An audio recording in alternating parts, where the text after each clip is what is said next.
Welcome back to Movies TV Mad. You can follow me on X at Movies TV Mad and on Instagram and on Threads at Movies TV Mad X. A very warm welcome to Saturday's edition of the DC Universe Daily. Yes, it's totally unrelated. The Flash movie is now on Sky and on Now TV, and I laid in bed really late to re-watch this movie. And it's a mixture of enjoyment and thinking, oh, that's a bit cringy, oh, that CGI is a bit bad. It's a mixture of the good, bad, and the ugly. And maybe we'll talk about it on another video again, but I thought I'd use it as my backing, but we're not talking about the Flash movie today. It's been a very interesting week for James Gunn. We've heard from Patty Jenkins that DC Studios has no intention to make a Wonder Woman movie. I made a short video about that yesterday on all of my platforms. I'm very upset. Anyone claiming to call themselves DC Studios should absolutely be making a Wonder Woman movie and not just something called Paradise Lost for Max, but that might be very good as well. We don't know. Anyway, the biggest problem for James Gunn this week is something that's really not James's fault at all. It's the delay of the Batman 2. Now, it had to be delayed. It was always going to be delayed. The only fault of the studio was announcing a date for it in the first place. As I said earlier this week, that movie was always going to be delayed. Stages or no stages. Strikes or no strikes. And we know the way Matt works, and that's okay. Let me be absolutely clear so you all understand this. The Batman 2 is not getting cancelled. David Zaslav is not going to cancel a sequel to a movie that made $750 million. This is a Batman film that goes on for 3 hours with not much action whatsoever forever. You know, there's no action, barely. There is some action, but not a lot, right? He's not going to cancel that movie because it performed really, really well.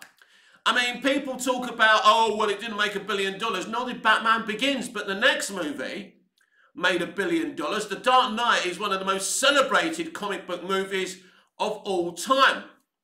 So the Batman 2 is not getting cancelled. They need money. He has a lot of respect for Matt Reeves. There's no question about it. The Batman 2 is going to happen. The big mistake, as well as giving the Batman 2 a date it could never ever honour, I'm going to say something a lot more controversial. That Brave and the Bold should never have been part of the Gods and Monsters slate. It should never have been announced. Brave and the Bold can't happen. Not until Matt Reeves tells his whole The Batman franchise story, whether that's just 2 movies or 3 movies, if it's just the Penguin or Arkham Asylum as well. I don't know if that's going to happen, right? Matt Reeves' The Batman franchise has to be able to breathe, tell its story. There's money in it, there's interest in it. There shouldn't be a Batman in DC Universe until that's over. That's my statement, that's my belief, that's my opinion. You can't have 2 Batmen. You simply cannot have 2 Batmen. You know, you can't have 2. You can only have 1 per character. Batman is very popular. Maybe the most popular out of all the comic book characters around in Marvel or DC. But you can't have 2 of them. Nobody's that fucking popular. We don't want 2 Supermen. We don't want 2 Batmen. It's a dumb idea. So I understand that James Gunn's walked in and he's seen this active kind of Batman thing. And he's probably frustrated and he's seen this Joker movie and a sequel coming. He probably doesn't want either of those things to happen. And I understand that totally. But there is a Matt Reeves Batman franchise. Matt Reeves is one of our great directors right now. I do have issues with his first movie, but I ignore those issues I have because I think it's a damn good movie. And nobody could deny that. I don't care if you're upset that Ben Affleck didn't get to tell his Batman story in a film. I'm upset about that. That's not Matt Reeves' fault, right? Matt Reeves took his shot, demanded his own take on Batman, and he got it. Quite right too. It's not fair that Ben Affleck didn't get to tell his Batman story, and that's a shame. That's life, that's showbiz, boys and girls, right? That's another conversation. But I don't think that we can go forward with Brave and the Bold until Matt Reeves' The Batman saga is over. It's as simple as that. No one can deny or argue that there is a big calling, a big, people like what Matt Reeves did. There's a huge fandom out there. As I say, $750 million for a 3-hour film that barely has any action. I can assure you, it's not going to be cancelled. But don't be surprised if the Batman is... Look, no, let me say that again. Don't be surprised if Brave and the Bold is the one that, has to sit on the bench until all this with Matt Reeves' Batman saga is over. The good thing is for Brave and the Bold, there's no date. So you can't delay something without a date. Now, James Gunn has been very clear. No script, no actors, nothing's being planned. But my friend, you shouldn't have announced it in the first place. Now you're putting pressure on yourself. You should never have announced there's a Batman in this universe. Or at the very least, have him cameo until Matt Reeves kind of thing is being done. Is there going to be an interest on 2 Batman movies from different franchises, different versions of the character? I don't think so. And again, as I spoke earlier this week, the fans, the normies, the GA, the general audience are confused enough with this DC universe as it is. What's its connection to DC EU? What's canon? What's not canon? It's crazy that it takes someone like me outside of the mainstream industry to say that Brave and the Bold can't happen until Matt Reeves' The Batman story is over. It's not even, I said this is controversial. I don't think it is controversial. I actually think it makes sense. But, the genie has left the bottle now. He has announced Brave and the Bold. But there's no, there's no date, there's no actors, there's no script as far as we know, so leave it alone. So will there be a Batman cameo in Superman? Not according to James Gunn. Of course, he's not going to spoil every fucking surprise. So, the Brave and the Bold Batman may actually cameo in Superman. All he said was, it's not in my script, right? So that don't mean jack shit. Because people keep on saying to me, well, James Gunn said this, James Gunn said that. You really think he's going to tell you everything that's happening in DC Universe, all of his plans? And if he is planning to put Batman, in a cameo or, in a bigger role in Superman, he's going to tell you. It would spoil a huge, awesome, epic surprise. Why would he do that? So that's a possibility. But I don't think Brave and the Bold, I think it would be very, very wise to leave it on ice until Matt Reeves is done. Because basically Brave and the Bold has to be delayed now anyway, doesn't it? Because are you really going to have 2 Batman movies out at the same time? That would be insanity. I said, look, as I say, Batman's very popular. He ain't that popular. It can't happen. So when does Brave and the Bold happen? Let's just say, for argument's sake, Superman is successful. The light goes green and James Gunn, reveals all his plans for the next 10 years for DC Universe, right? Where does Brave and the Bold come in? Because I think, we're going to see Supergirl, Woman of Tomorrow, and the Authority, maybe the Authority versus Superman, before we see Brave and the Bold. That's clear. Because the Batman 2 is now slated for, I think, is it October 2026? That's over 2 years' time, right? So, where does the Batman come in? Where does the Batman come in? People are asking me, can Woman of Tomorrow take that date? You're talking about October 2025. So think about it yourself. You've got to cast a movie.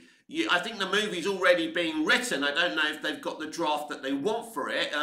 I think the lady writing it's written 1 or 2 drafts, so I don't know if she's completed that script.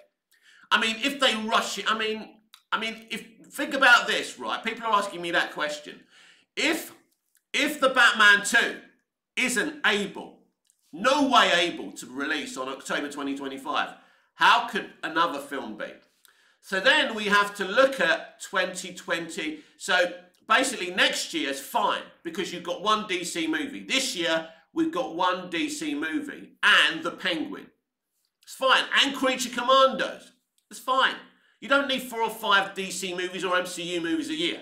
It's ridiculous. People like saying, oh, you know, we're going to have to wait 5 years between the Batman and the Batman 2. I think that's the space of it, right? It doesn't matter, right? Because in the old days, we had to wait 2 or 3 years for the next movie. And sometimes even 5 years. I mean, what was the space between Top Gun and Top Gun Maverick? You get me? You see where I'm going here?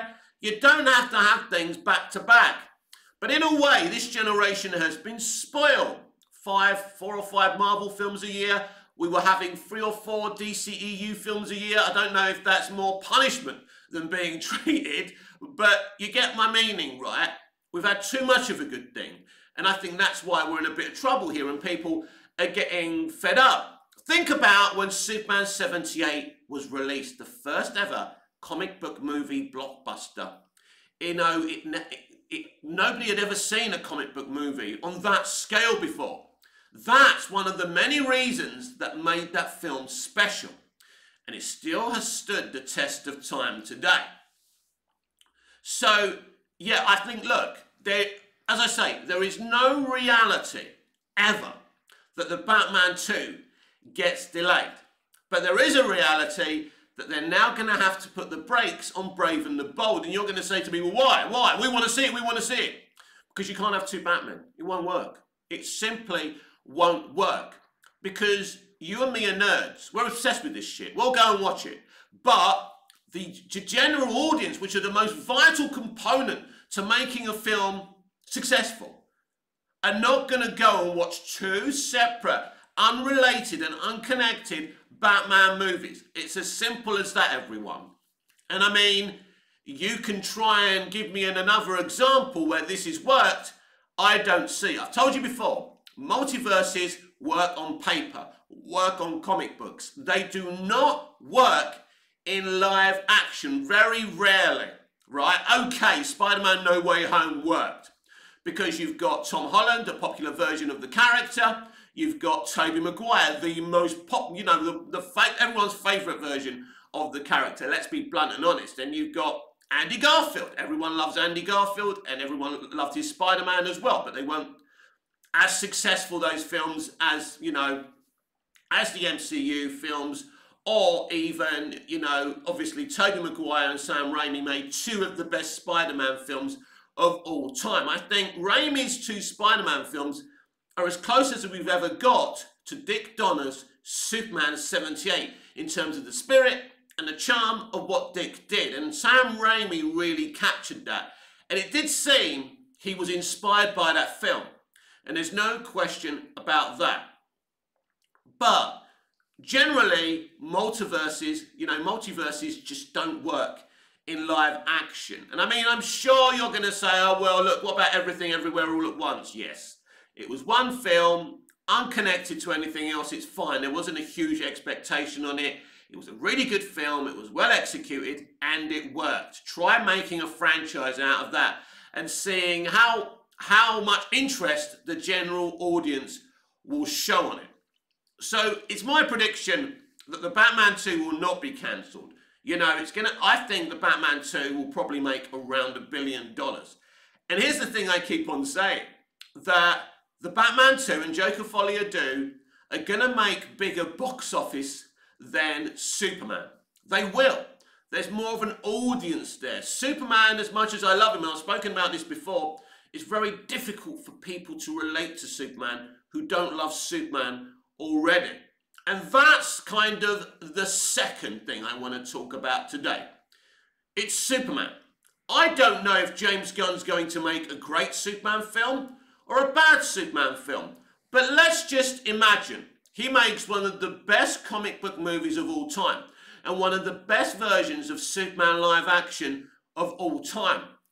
And it fails. It fails at the box office. It fails to ignite people's imaginations. It fails to ignite the box office because we do need to talk about the fact that the movie has no marquee value in terms of its casting and that the Jurassic World movie is rumoured to have cast Scarlett Johansson. And between you, me and the gatepost, and I don't know how old Scarlett is now, but I think Scarlett Johansson maybe should have been cast as Lois Lane in Superman. And maybe she's too old for David, I don't know. But I mean, even if she's 40 years old and David's 30, I mean, the age gap between Henry and Amy was a bit, and people made a bunch of it. But she don't look older than him. They look, you know, she doesn't look like an old lady, does she? And I think that was a big mistake. So now Scarlett Johansson potentially could be the opposition. And that is huge. So that's one of its competition, Jurassic World. Potentially with Scarlett Johansson, and she probably won't be the only famous name attached to that movie. Then we have Fantastic Four coming in about a week later after Superman. And it's difficult. It's really difficult because we got to understand, everyone, money's tight. And people do have to make decisions. Because, let me explain to you what I have to do when I go to the cinema. And this is, I may be typical of the general audience, I may not be. I don't drive, so I have to get a cab. That's about 40 euros, 30, 40 euros, right? There and back. Then I'm going to get my tickets, which are about, my ticket will be about a tenner, right? So that's 40 or 50 euros. Then probably I'm going to want popcorn or an ice blast or whatever they do, I can't remember, right?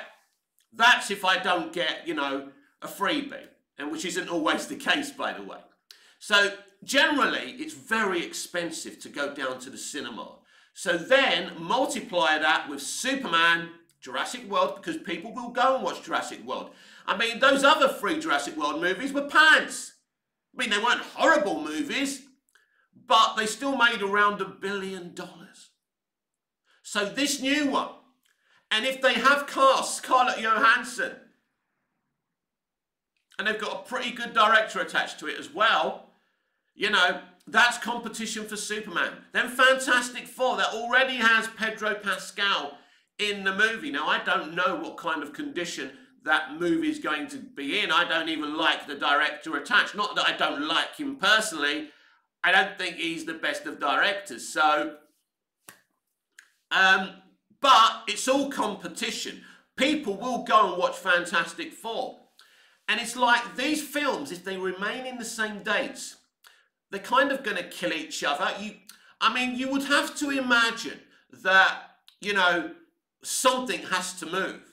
And I mean, it's very competitive. Another problem is there's not many spaces. We say they have to move, but there's not many spaces that these films can go to. That's the problem. Because of the strikes, there's a lot of stuff being released that was going to be released in the year of the strikes, right? So that's a problem as well. So they may have to all stay around that July period. I mean, it's great for movie theatres, the competition, the excitement, the buzz. I mean, think about it. Just in July next year, we've got a Superman movie, we've got a Jurassic World movie, we've got a Fantastic Four movie. I mean, blockbusters are back, everyone. Physical media's back. You know, cinema's back. You know, streaming's out, physical media and cinemas are back. And that must be celebrated. It's for the best. And streaming must be used for the after effect, for catch-up TV.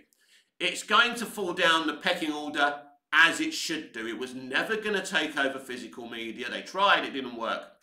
And now they're in a lot of trouble because they tried to make, you know, streaming the big thing.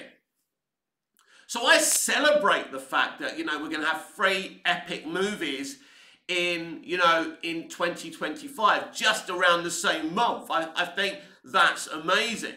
But, you know, can they all win? Is there money from moviegoers to make them all win? Look, there's going to be a loser there. And you would imagine that one of these movies, maybe two of them, will be really, really bad. And there'll be one really, really good one. And you know what, these days, a movie doesn't actually have to be bad to be perceived as bad. Because guess what? Man of Steel wasn't a bad movie. Yeah, some of you say it sucked, but it didn't suck. It had a lot of quality to it. BVS, some of you say BVS sucks. It didn't suck. You just happened to not like the direction it went in. There's a difference between a bad movie that sucks and a movie that doesn't do what you expected it to do or what you wanted it to do. Huge difference. So Superman may be a lovely, brilliant movie that fails. And whether it's a good movie or not won't matter then. If it fails, it's goodbye James Gunn, and it could be the end of any DC CBM for a very long time. Because if we look at the casting of Superman, you know, they're all very good actors and they seem like really nice, sweet, lovely people. But it looks like James Gunn has casted this like a television show. Because most of the actors in it are kind of television level actors. And, you know, I'm not being a snob. There's nothing wrong with TV actors. And these days, TV actors are in movies and movies actors are in, you know, TV. I mean, look at Kiefer Sutherland. Look at Kevin Bacon. You know, what was that show, that serial killer show he was in? That was brilliant. But, you know, actors, you know, I mean, Jodie Foster just come off of a streaming show, you know, True Detective, right? Is it Night Country or whatever it was, right? So there's no difference or snobbery, but there's no marquee value with Superman. No one's waking up in the morning going, oh, Rachel Brosnahan, I better go and watch a movie with her in. Even Nicholas Hoult, who is quite well known, I think he's a good pick for Lex. I would have went for Vincent D'Onofrio, aka Daredevil's Kingpin. That's the kind of Lex, a robust Lex I would have liked. But I still think Nick Hoult will be great, but we don't know if he's going to be a comedy type Lex Luthor like Gene Hackman was, or if he's going to be the real deal. But Nick is a very talented actor, no question about that, like Jesse Eisenberg is. Jesse Eisenberg's Lex Luthor's performance is outstanding, whether you like the direction Snyder's Lex went in or not. Jesse's performance should be a training montage for anyone trying to learn how to act. He really embraces what Snyder wanted him to do. And it may be insane, it may be shocking, but it's a very good acting performance. It's like Ezra Miller. You've got to separate his conduct in reality, which is outrageous, to his performance in The Flash.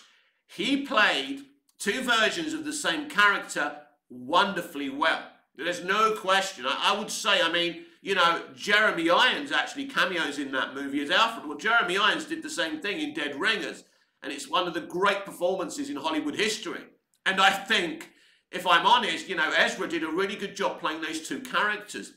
His younger self is so different to his older self, and he separates that for the audience, and he does such a good job. So great performances, whether you like that actor or you like the direction the character's going in, should always be celebrated. And as I say, I was rewatching The Flash today. As I say, there are some good things. I actually think they did a better job with Keaton's Batman than they did with Affleck's Batman. What was all that stubble about? I mean, couldn't Ben be bothered to shave? I don't know. It was weird. As I say, the film has good things and bad things at the end of the day. But not many people went to see it, like all the DCEU films that were released last year. But, you know, this is the problem with the Superman cast. There's not a problem with them talent-wise. And I think if we quickly talk about what Christopher Reeve did, you know, I think Christopher Reeve is the most talented actor to ever play Superman and Clark Kent. There's that famous scene when he's in Lois's living room in Superman 78 and he takes his glasses off, right? And he's all hunched over, right? And for a split second, he's thinking about revealing that he's Superman. So he does this. So he's hunched like me, right? And then he does this. He goes, Lois, there's something I have to tell you. He does the deep voice. And then he gets scared and he puts the glasses back on. He goes, I was really excited about tonight. And it changes. That's genius. It's shit when I do it, but when he did it, amazing. And I do believe that David Corenswet could be the first actor with the actual pure acting ability that can equal or go further than what Christopher Reeve did. And that's, you know, that's a big statement. He's got the talent to do it. I think for the first time they've actually cast someone who looks like Superman and can actually really act. Now, I'm not saying, I mean, Dean Cain wasn't the greatest of actors, bless him, but he did okay, right? Brandon Routh, solid actor, did a really, really good job in the role as well. But he was impersonating Christopher Reeve, which, you know, you don't want anyone to do anyway, because who can measure up to Christopher Reeve? It's like trying to measure up to a god, isn't it? And Henry Cavill is a really, really good actor, but I don't think he's anywhere, you know, in terms of acting talent, anywhere near Christopher Reeve. But I think David Corenswet, looking on YouTube and looking at, I haven't seen anything he's done fully, but I've seen certain things that he's done. And he does look like a really high, you know, level actor. And I think if Gunn actually allows him to perform, he could actually be a great Clark Kent and Superman. And that's great. And I mean, Christopher Reeve in Superman 78, that was only his second movie. So, you know, the guy who plays Superman and Clark doesn't have to be famous. But the people around him, there should be some movie stars there. And there isn't. And I think, and the more and more I think about Scarlett Johansson, that was a missed opportunity, and now she's going to be part of the opposition. And that's the thing I'm thinking about. Maybe we could get a really good Superman film that doesn't make money. Now, I'm not being negative. I'm just, you know, I'm playing the devil's advocate here. Because there does need to be a draw there.